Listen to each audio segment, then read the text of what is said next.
नमस्कार, DD news पर आप देखना शुरू कर चुके हैं समाचारों का बुलेटिन। मैं हूं लाल चंद्र सिंह। देखेंगे देश और दुनिया की तमाम बड़ी खबरें, लेकिन सबसे पहले इस समय की हेडलाइंस।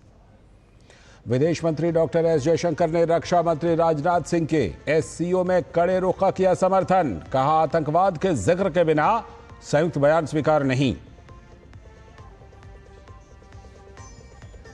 रक्षा मंत्री राजनाथ सिंह ने चीन में की कई देशों के समकक्षों से मुलाकात। रूस के रक्षा मंत्री से S-400 सिस्टम समेत महत्वपूर्ण सैन्य हार्डवेयर की खरीद पर बात। अपने चीनी समकक्ष के साथ सीमा विवाद के स्थायी समाधान पर की चर्चा। एक बार फिर शर्मसार हुआ पश्चिम बंगाल। कोलकाता के लॉ कॉलेज में सामूहिक दुष्कर्म, 3 आरोपी गिरफ्तार। राष्ट्रीय महिला आयोग ने लिया स्वतः संज्ञान। तो भाजपा ने ममता बनर्जी के शासन को बताया महिलाओं के लिए त्रासदी। चुनाव के पहले बिहार में राजद को बड़ा झटका। राजद के दिग्गज नेता अजीत यादव ने थामा भाजपा का दामन। सैकड़ों कार्यकर्ताओं के साथ भाजपा में हुए शामिल। और ओडिशा के पुरी में भगवान जगन्नाथ की रथ यात्रा का शुभारंभ। भगवान जगन्नाथ, बलभद्र और सुभद्रा के दर्शन के लिए उमड़ा भक्तों का भारी सैलाब। राष्ट्रपति और प्रधानमंत्री ने दी शुभकामनाएं।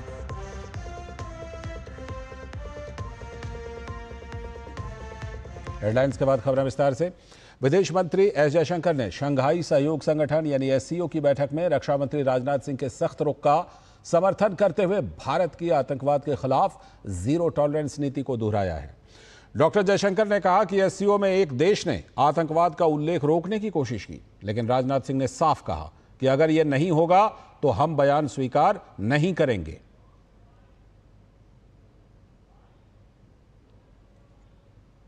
सर्वसहमति से एससीओ चलता है, तो एक देश ने जो है उन्होंने कहा कि हम नहीं मानेंगे कि आतंकवाद का कहीं जिक्र होना चाहिए। और राजनाथ जी ने कहा कि अगर आतंकवाद का कोई इसमें जिक्र नहीं है तो हम लोग जो है वो स्टेटमेंट नहीं मानेंगे।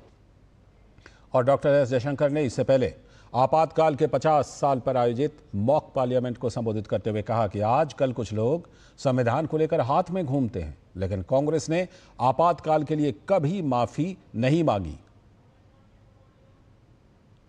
कुछ लोग कॉन्स्टिट्यूशन को हाथ में लेके घूमते हैं, अंदर कुछ भावनाएं और कुछ अलग है, ये आप समझ लीजिए। लोगों का रिकॉर्ड देखिए, पॉलिटिकल पार्टीज की भी डीएनए होती है, और ये डीएनए कि आज तक इमरजेंसी के बारे में रिग्रेट कभी भी ये नहीं कहा कि गलत निर्णय था, कि हम सॉरी हैं कि हम लोगों ने कितने देश का जीवन, कितने लोगों का जीवन बिगाड़ा। Congress party, Indira Gandhi, even Rajiv Gandhi, they have never expressed regret for emergency. और उधर रक्षा मंत्री राजनाथ सिंह ने चीन के किंगदाओ में एससीओ रक्षा मंत्रियों की बैठक के दौरान अपने चीनी समकक्ष एडमिरल डोंग जून के साथ द्विपक्षीय बैठक की। दोनों मंत्रियों ने भारत चीन सीमा पर शांति और सौहार्द बनाए रखने की आवश्यकता पर गहन चर्चा की। रक्षा मंत्री ने द्विपक्षीय संबंधों में सामान्य स्थिति वापस लाने के लिए दोनों पक्षों द्वारा किए जा रहे कार्यों की सराहना भी की। उन्होंने स्थायी जुड़ाव और तनाव कम करने के लिए एक ढांचागत रोडमैप के माध्यम से जटिल मुद्दों को हल करने की आवश्यकता पर प्रकाश डाला। राजनाथ सिंह ने दोनों देशों के बीच सीमा प्रबंधन पर भी जोर दिया और इस मुद्दे पर स्थापित तंत्र को पुनर्जीवित करके सीमांकन का स्थायी समाधान निकालने पर जोर दिया। राजनाथ सिंह ने सर्वोत्तम पारस्परिक लाभ प्राप्त करने के साथ साथ एशिया और दुनिया में स्थिरता के लिए सहयोग करने के लिए अच्छे पड़ोसी हालात बनाने की आवश्यकता पर जोर दिया। राजनाथ सिंह ने जमीनी स्तर पर कार्रवाई करके साल 2020 के सीमा गतिरोध के बाद पैदा हुए विश्वास की कमी को पाटने का भी आह्वान किया। रक्षा मंत्री ने दोनों देशों के बीच राजनयिक संबंधों की स्थापना के 75 वर्ष पूरे होने के महत्वपूर्ण मील के पत्थर पर प्रकाश डाला। उन्होंने 5 साल के अंतराल के बाद कैलाश मानसरोवर यात्रा फिर से शुरू होने की भी सराहना की। राजनाथ सिंह ने अपने समकक्ष को 22 अप्रैल 2025 को जम्मू कश्मीर के पहलगाम में निर्दोष नागरिकों के खिलाफ किए गए जघन्य आतंकवादी हमले और पाकिस्तान में आतंकवादी नेटवर्क को नष्ट करने के उद्देश्य से भारत के ऑपरेशन सिंदूर के बारे में भी जानकारी दी। और रक्षा मंत्री राजनाथ सिंह ने चीन के किंगदाओ में एससीओ रक्षा मंत्रियों की बैठक से इतर रूसी रक्षा मंत्री से भी मुलाकात की। दोनों मंत्रियों ने वर्तमान भू राजनीतिक स्थितियों, सीमा पार आतंकवाद और भारत रूस रक्षा सहयोग जैसे कई विषयों पर गहन चर्चा की। रूसी रक्षा मंत्री ने भारत रूस के दीर्घकालिक संबंधों पर प्रकाश डाला, जो समय की कसौटी पर खरे उतरे हैं, और जम्मू कश्मीर के पहलगाम में 22 अप्रैल को हुए भयावह और कायराना आतंकवादी कृत्य पर भारत के साथ अपनी एकजुटता व्यक्त की। ऑपरेशन सिंदूर की पृष्ठभूमि में हुई दोनों रक्षा मंत्रियों की इस बैठक को अहम माना जा रहा है। रक्षा उत्पादन, विशेष रूप से वायु रक्षा, हवा से हवा में मार करने वाली मिसाइलों, आधुनिक क्षमताओं और हवाई प्लेटफॉर्मों के उन्नयन जैसी महत्वपूर्ण वस्तुओं के उत्पादन को बढ़ाने की आवश्यकता को देखते हुए S-400 सिस्टम की आपूर्ति, Su-30 MKI को अपग्रेड करने और शीघ्र समय सीमा में महत्वपूर्ण सैन्य हार्डवेयर की खरीद पर दोनों देशों के रक्षा मंत्रियों की महत्वपूर्ण चर्चा हुई। और साथ ही रक्षा मंत्री राजनाथ सिंह ने चीन के किंगदाओ में एससीओ के रक्षा मंत्रियों की बैठक से इतर बेलारूस के रक्षा मंत्री लेफ्टिनेंट जनरल विक्टर ख्रेनिन, ताजिकिस्तान के रक्षा मंत्री लेफ्टिनेंट जनरल सोब्रिजोदा इमोमाली अब्दुरखिम और कजाकिस्तान के रक्षा मंत्री लेफ्टिनेंट जनरल डोरेन कोसानोव के साथ द्विपक्षीय बैठकें की। इस दौरान रक्षा मंत्री राजनाथ सिंह ने रक्षा सहयोग में निरंतर जुड़ाव और तकनीकी सहयोग के क्षेत्रों में सहयोग के नए अवसरों की खोज के महत्व पर प्रकाश डाला। उन्होंने रक्षा उत्पादन के क्षेत्र में भारत द्वारा की गई तीव्र प्रगति और कई प्रमुख क्षेत्रों में अपनी रक्षा आवश्यकताओं को पूरा करने में आत्मनिर्भरता प्राप्त करने पर प्रकाश डाला। राजनाथ सिंह ने अपने समकक्षों को पहलगाम आतंकी हमले और पाकिस्तान में आतंकवादी नेटवर्क को खत्म करने के उद्देश्य से भारत द्वारा शुरू किए गए ऑपरेशन सिंदूर के बारे में भी जानकारी दी। वहीं मंत्रियों ने साझा हित के अन्य क्षेत्रों के अलावा क्षमता निर्माण, प्रशिक्षण, सैन्य तकनीकी सहयोग, सैन्य शिक्षा को बढ़ाने के लिए सहयोग जारी रखने पर सहमति व्यक्त की।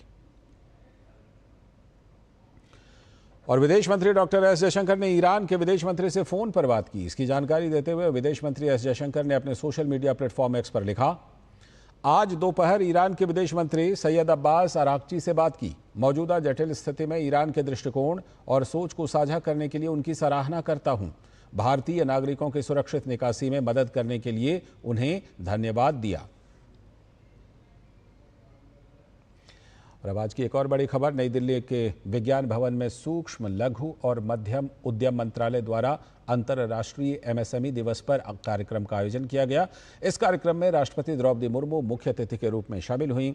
कार्यक्रम को संबोधित करते हुए राष्ट्रपति ने एमएसएमई में महिलाओं के योगदान को सराहते हुए कहा कि महिलाओं की सक्रिय भागीदारी से ही विकसित भारत का लक्ष्य पूरा किया जा सकता है।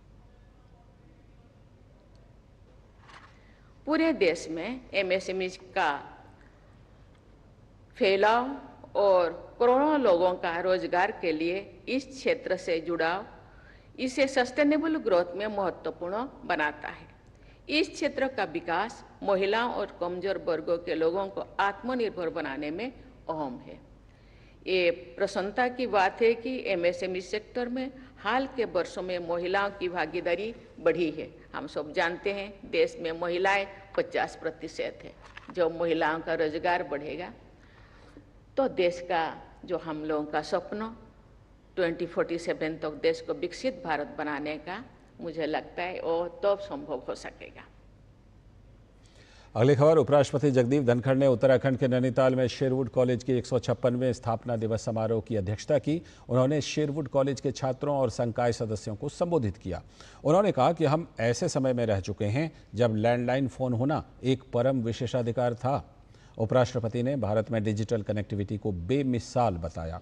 उन्होंने artificial intelligence, internet of things, blockchain और मशीन लर्निंग का जिक्र करते हुए कहा कि तकनीक ने हमारे जीवन में कई चुनौतियों को सरल बना दिया है। We have lived through times where a landline was absolutely a privilege. And look at now, India boasts in the world of having largest number of smartphones. Digital penetration and connectivity, which is unrivaled in the world. You must have heard very frequently artificial intelligence, Internet of Things, blockchain, machine learning and the kind. But these have entered your life. In school, in workplace, in homes. You will have to change and adapt so that you become worthy citizens of a nation, Bharat, that is home to 1/6 of humanity. और bulletin में आगे बढ़ने से पहले लेते हैं एक break.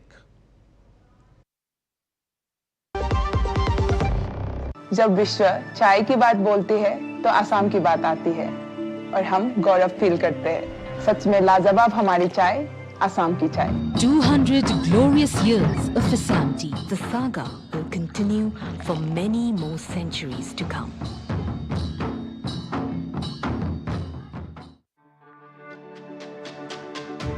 मेरी पसंद, मेरी पसंद, मेरी पसंद, मेरी पसंद, हमारी पसंद, हम सबकी पसंद। मजबूत देश का मजबूत सरिया हो गया स्टील। ब्रेक के बाद स्वागत है। आगे की बड़ी खबरों में पश्चिम बंगाल की राजधानी कोलकाता एक बार फिर से शर्मसार हुई है। कस्बा स्थित लॉ कॉलेज में एक छात्रा से सामूहिक दुष्कर्म का मामला सामने आया है। घटना 25 जून की बताई जा रही है। पीड़िता कॉलेज की ही छात्रा है। उसकी शिकायत पर कस्बा पुलिस स्टेशन में प्राथमिकी दर्ज कर ली गई है और जांच शुरू कर दी गई।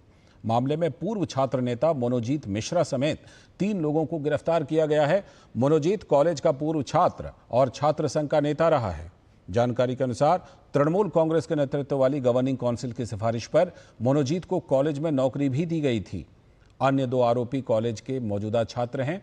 तीनों को अलीपुर कोर्ट में पेश किया गया, जहां से उन्हें 4 दिन की पुलिस हिरासत में भेज दिया गया है।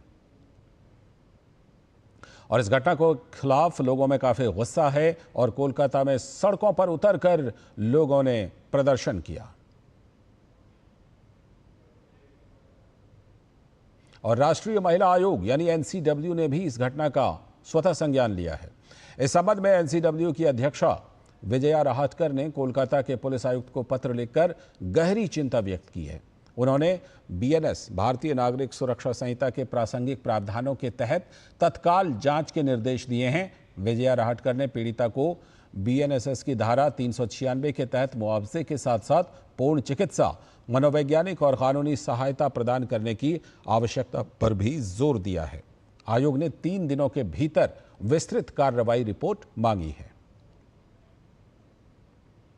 और इस मामले को लेकर केंद्रीय मंत्री सुकांतो मजूमदार ने कहा कि जब तक ममता बनर्जी मुख्यमंत्री और टीएमसी सत्ता में रहेगी तब तक ऐसी घटनाएं होती रहेंगी।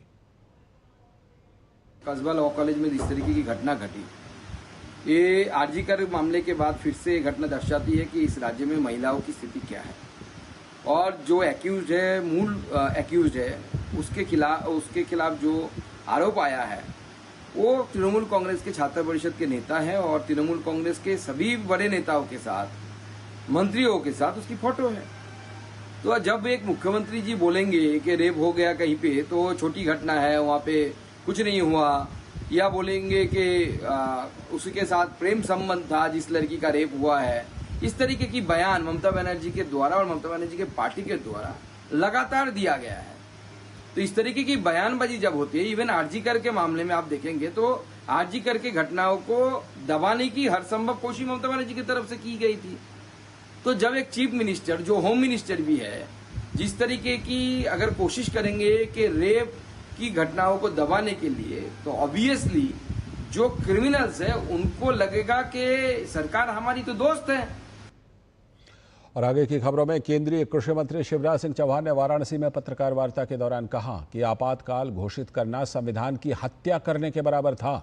सिर्फ अपनी कुर्सी बचाने के लिए कांग्रेस ने लोकतंत्र की धज्जियां उड़ाते हुए आपातकाल लगा दिया था। उन्होंने कहा कि तानाशाही कांग्रेस के डीएनए में है। कांग्रेस को जबरदस्ती इमरजेंसी घोषित करने पर देश से माफी मांगनी चाहिए। उन्होंने कहा कि आज की पीढ़ी को उन दिनों के बारे में जानकारी हो, इसीलिए संविधान हत्या दिवस मनाया जा रहा है। 25 जून की रात सारे नागरिक अधिकार सस्पेंड कर दिए गए, संविधान की हत्या कर दी गई। संविधान की हत्यारी है कांग्रेस। वो काले दिन याद करके आज भी रोंगटे खड़े हो जाते हैं। वहीं वरिष्ठ राजनीतिक चिंतक के.एन. गोविंदाचार्य ने कहा कि इमरजेंसी लगाने का कारण सत्ता का अहंकार था। उन्होंने कहा कि श्रीमती इंदिरा गांधी में अहंकार के साथ साथ असुरक्षा बोध था जो इमरजेंसी लगाने का कारण बना। सत्ता का अहंकार कारण था इमरजेंसी लादने का।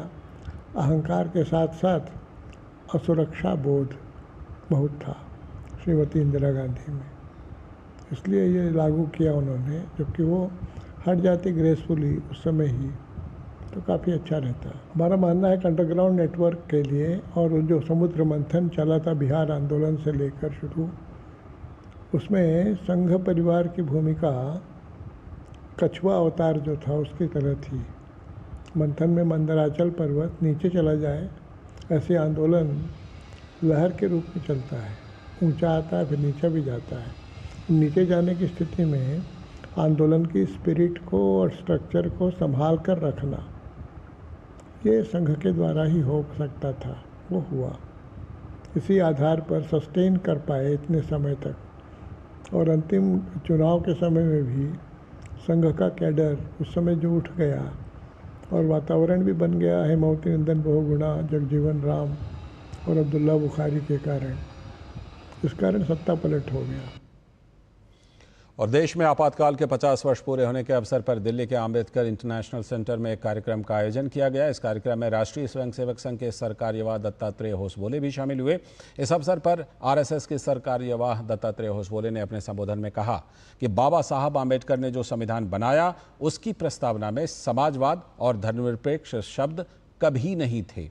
इमरजेंसी के दौरान जब मौलिक अधिकार निलंबित कर दिए गए, संसद काम नहीं कर रही थी, न्यायपालिका पंगु हो गई थी, तब सरकार ने इसे प्रस्तावना में जोड़ दिया। प्रस्तावना में ये दो शब्द होने चाहिए या नहीं, अब इसकी समीक्षा होनी चाहिए। दो शब्द जोड़े हैं, हम लोगों को मालूम है, सेक्युलरिज्म और सोशलिज्म के, वो प्रस्तावना में नहीं थे, पहले प्रियम्बल में नहीं थे। उन दो शब्दों को जोड़ा है। प्रियम्बल शाश्वत रूप से है, क्या सोशलिज्म के विचार आइडियोलॉजी के नाते क्या शाश्वत है भारत के लिए। सेक्युलरिज्म का शब्द संविधान में नहीं था, प्रस्तावना में जोड़ा है। तो इन दो शब्दों को प्रस्तावना में जोड़ा, बाद में इसको निकालने के प्रयत्न हुआ नहीं है। तो क्या वो रहनी चाहिए प्रस्तावना में, ये विचार होना चाहिए। और अब बात चुनाव आयोग के एक बड़े फैसले की। भारतीय चुनाव आयोग ने एक बड़ा फैसला लेते हुए 345 निष्क्रिय राजनीतिक दलों को खत्म करने की प्रक्रिया शुरू कर दी है। ये दल वो हैं जिन्होंने 2019 के बाद से कोई चुनाव नहीं लड़ा है और जिनका कोई पार्टी कार्यालय भी नहीं है। बिहार चुनाव से पहले राज्य में ऐसी कितनी पार्टी हैं उसे चिन्हित किया जा रहा है। जल्द ही इन पार्टियों को कारण बताओ नोटिस जारी किया जाएगा और आगे की कार्रवाई की जाएगी। बिहार के मुख्य निर्वाचन पदाधिकारी ने सोशल मीडिया के माध्यम से बताया कि देश भर में ऐसे 345 राजनीतिक दल हैं जो निष्क्रिय हैं। इन दलों की पहचान करने के लिए एक राष्ट्रव्यापी प्रक्रिया चलाई गई थी, जिसके पहले चरण में इन 345 दलों को चिन्हित किया गया है। साथ ही निर्वाचन आयोग ने संबंधित राज्यों और केंद्र शासित प्रदेशों के मुख्य निर्वाचन अधिकारियों को इन दलों को कारण बताओ नोटिस जारी करने का निर्देश भी दिया है। इसके बाद संबंधित सीईओ द्वारा इन दलों को सुनवाई का अवसर भी दिया जाएगा। किसी भी दल को डीलिस्ट करने का अंतिम निर्णय भारत निर्वाचन आयोग के द्वारा ही किया जाएगा। तो बिहार में वर्ष के अंत में विधानसभा चुनाव होने और ऐसे में राज्य में सियासी पारा गर्म हो चुका है और इसी कड़ी में राज्य में राजद को बड़ा झटका लगा है, जहां पार्टी के दिग्गज नेता अजीत यादव राजद को छोड़कर भाजपा का दामन उन्होंने थाम लिया है। अपने सैकड़ों कार्यकर्ताओं और नेताओं के साथ अजीत यादव ने बीजेपी की सदस्यता ग्रहण कर ली। बिहार बीजेपी के अध्यक्ष डॉक्टर दिलीप जायसवाल ने सभी का पार्टी में स्वागत किया। भारतीय जनता पार्टी कार्यालय के अटल सभागार में जहानाबाद के डॉक्टर अजीत यादव जी, जो कि राष्ट्रीय जनता दल के बहुत ही वरिष्ठ नेता और शाहाबाद और मगध के धरती पर डॉक्टर अजीत यादव जी की एक बहुत बड़ी पहचान है और ऐसे वरिष्ठ नेता जो राष्ट्रीय जनता दल छोड़कर भारतीय जनता पार्टी की सदस्यता ग्रहण कर रहे हैं, मैं डॉक्टर अजीत यादव जी का हृदय से स्वागत करता हूं, अभिनंदन करता हूं। इस बीच भाजपा ने महाराष्ट्र, उत्तराखंड और पश्चिम बंगाल के लिए राज्य चुनाव अधिकारियों की नियुक्ति कर दी है। ये नियुक्तियां प्रदेश अध्यक्षों और राष्ट्रीय परिषद सदस्यों के चुनाव के लिए की गई हैं। महाराष्ट्र में किरेन रिजिजू, उत्तराखंड में हर्ष मल्होत्रा और पश्चिम बंगाल में रविशंकर प्रसाद को ये जिम्मेदारी सौंपी गई है। नेशनल रिटर्निंग ऑफिसर डॉक्टर के लक्ष्मण ने चिट्ठी जारी कर तीनों के नामों का ऐलान किया। अब ये तीनों ही नेता इन राज्यों में जाएंगे और इन तीनों ही राज्यों में प्रदेश अध्यक्ष के चुनाव की प्रक्रिया संपन्न होगी, जिसके बाद प्रदेश अध्यक्षों के नाम का ऐलान हो जाएगा। आगे की खबरों में, विजयवाड़ा में आयोजित पर्यटन सम्मेलन में आंध्र प्रदेश के मुख्यमंत्री चंद्रबाबू नायडू ने बाबा रामदेव से आंध्र प्रदेश में पतंजलि की इकाइयां स्थापित करने का आग्रह किया और राज्य को वैश्विक पर्यटन मानचित्र पर लाने में सहयोग की अपील की है। चंद्रबाबू नायडू ने कहा कि बाबा रामदेव पहले ही पतंजलि को राज्य में ला चुके हैं, अब समय है कि वे आंध्र प्रदेश के पर्यटन विकास में भी योगदान दें। Friends, I am requesting all of you again and again. You have seen today meeting also, Ramdev Guruji, how we brought his empire Patanjali. Now he is going to make Andhra Pradesh tourism on the global map. He will give ideas, he will promote, we will execute. Government of India, I am requesting you bring people. They will be benefited. I am telling you, they will be benefited. We'll give all policies. You guide me, any policy is having any problem, I can transform, I will revive immediately. आगे बढ़ने से पहले वक्त आ गया एक और break का। LIC लाया है unit linked insurance plan index plus. जीवन बीमा पाइए और निफ्टी स्टॉक्स के साथ अपने मार्केट रिटर्न्स को तेजी से बढ़ाइए। इस अट्रैक्टिव कॉम्बिनेशन के साथ अपना कल सुरक्षित कीजिए। सिर्फ 2,500 रुपए मंथली प्रीमियम से शुरुआत कीजिए। आज ही LICindia.in पर जाएं। जब धरती चीर कर निकलता है लोहे का पत्थर और मिलता है मोंगिया के जोश से, फिर तपता है, पिघलता है और बनता है फौलाद। अब होता है सरिया सारी खूबियों के साथ। मोंगिया स्टील, मजबूत देश का मजबूत सरिया। स्वागत है ब्रेक के बाद। आगे की खबरों में, पुरानी गाड़ियां जो ज्यादा प्रदूषण फैलाती हैं और सुरक्षा के लिए खतरा बनती हैं, उन्हें अब स्क्रैप किए जाना जरूरी हो गया है। जापान के सहयोग से ऐसा ही एक व्हीकल स्क्रैप सेंटर मानेसर के पास बनाया गया है, जिसकी क्षमता 1800 वाहन प्रतिमाह है। इस स्क्रैप सेंटर का जायजा लिया है हमारे संवाददाता अजीत द्विवेदी ने।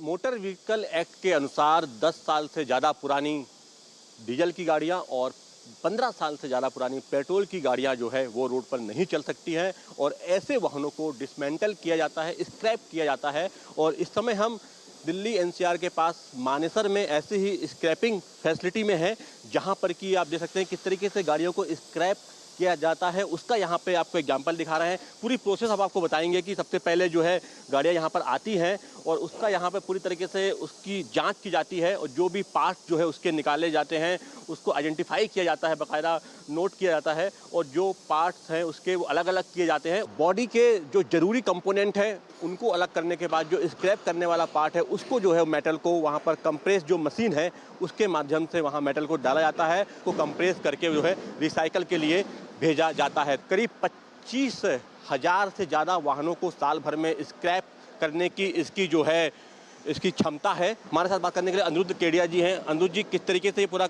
काम करता है और क्या खासियत है पूरे इस स्क्रैपिंग फैसिलिटी की? तो हमारे सारा टेक्नोलॉजी जापान का है। तो ये गाड़ियाँ अंदर आती है, 10 से 15 साल पुरानी गाड़ियाँ को हम स्क्रैप करते हैं। वॉल्यूम और बढ़ सकता है तो वॉल्यूम सरकार उसकी तरफ काम कर रही है कि वॉल्यूम बढ़ाना है। तो ये जब गाड़ियाँ आती है तो हम इसके पार्ट्स आइडेंटिफाई करते हैं। आप अगर देखें यहाँ पे सब पार्ट्स लिखे हुए हैं। तो ये जो गाड़ियाँ है ये स्क्रैप रेट पे नहीं खरीदी जाती, क्या क्योंकि कस्टमर को ज़्यादा से ज़्यादा पैसा मिले। तो ये जो गाड़ियाँ है ये स्क्रैप रेट से ऊपर खरीदी जाती है और हम इसका पार्ट्स रिकवर करते हैं। तो ये पार्ट्स हमने रिकवर करी, आप देख सकते हैं बारकोडिंग वगैरह। तो ये जो इंजन है, ये engine according to the government law हमें टोटल डिस्ट्रॉय करना है। तो ये हम इंजन को पूरा डिसमेंटल करते हैं, हम लोग एल्यूमिनियम आयरन सेपरेट करते हैं। तो ये इकट्ठा करा जाता है और फिर यहाँ से शेल कटिंग एरिया में जाता है। कितनी कैपेसिटी इसकी है और किस तरीके से ये पूरा जो प्लांट जो है, ये प्लांट ऑटोमेशन में काम करता है? कहाँ तक की गाड़ियाँ यहाँ पर आती है? इसकी कैपेसिटी 1800 गाड़ियाँ पर मंथ की है। ये प्लांट जो है ये सेमी ऑटोमेटेड है। इसमें partially machinery, partially man power का काम है, क्योंकि पार्ट रिकवरी है तो मैन पावर मैनुअली करना पड़ता है। अगर आप इकोनॉमिक्स की बात करें तो 200 to 250 किलोमीटर्स का रेडियस हम कवर कर सकते हैं। हम लोग प्लाज्मा कटर यूज़ कर रहे हैं। We are not even using gas cutter. तो एनवायरमेंटली इतना फ्रेंडली हम लोग काम करते हैं। ये जो अब गाड़ी कट होगी, ये कट होके वहाँ पे ग्रैपलर है, ग्रैपलर से उठा के इस बेलिंग मशीन में डाली जाएगी। तो सरकार ने ये जो पॉलिसी निकाली है, ये स्टील को इंपोर्ट करने, स्टील स्क्रैप को इंपोर्ट रिड्यूस करने के लिए निकाली है। तो हमारा जो एंड प्रोडक्ट है वो स्टील स्क्रैप है। तो पूरी तरीके से कोशिश है कि इको फ्रेंडली जो है पूरा इसको बनाया जाए। और जिस तरीके से दूसरे कंपोनेंट होते हैं, जिसमें कि बैटरी है या लाइट्स हैं या कांच के जो कंपोनेंट हैं, उनको अलग किया जाता है। ये सब रीसेल होगा, तो इससे क्या है, सर्कुलर इकोनॉमी बहुत ज़्यादा बढ़ रही है। जो रॉ मटेरियल प्लास्टिक, आयरन सब जो है वो रीयूज हो रहा है। पर्यावरण के अनुकूल जो है गाड़ियों की स्क्रैपिंग की जाए और पुराने वाहन जो हैं, जो कि रोड पे चलने के योग्य नहीं रह गए हैं, उनको इसी तरीके के स्क्रैपिंग सेंटर में आगे चलकर स्क्रैप किया जा रहा है। कैमरामैन राजेश रिकी के साथ अजीत द्विवेदी, डीडी न्यूज, मानेसर। और अब क्रिकेट की दुनिया से बड़ी खबर। आईसीसी ने हाल ही में मेंस क्रिकेट के 6 नियमों में बदलाव किए हैं ताकि खेल को ज़्यादा तेज, निष्पक्ष और रोमांचक बनाया जा सके। टेस्ट क्रिकेट में ये नियम नई वर्ल्ड टेस्ट चैंपियनशिप 2026 के लिए लागू हो चुके हैं। तो वहीं सीमित ओवर वनडे और T20 फॉर्मेट में ये नियम 2 जुलाई 2025 से प्रभावी होंगे। आईसीसी ने सभी देशों से नियमों में किए गए बदलावों की जानकारी साझा की है। और अब बात जगन्नाथ यात्रा की। ओडिशा समेत आज पूरा देश जय जगन्नाथ के जयकारों से गूंज रहा है। पुरी में भगवान जगन्नाथ की रथ यात्रा की शुरुआत हो चुकी है और आप उसी की इस समय अपने टेलीविज़न स्क्रीन पर सीधी तस्वीरें देख रहे हैं। तो ये बहुत ही भव्य, बहुत ही दिव्य रथ यात्रा, और पुरी की जो रथ यात्रा है वो देश विदेश में प्रसिद्ध है। काफ़ी जिसे कहते हैं कि पौराणिक अवसर। तो ये सीधी तस्वीरें आप देख रहे थे और इसी के साथ इस बुलेटिन में फिलहाल इतना ही। हमें दीजिए अनुमति। नमस्कार।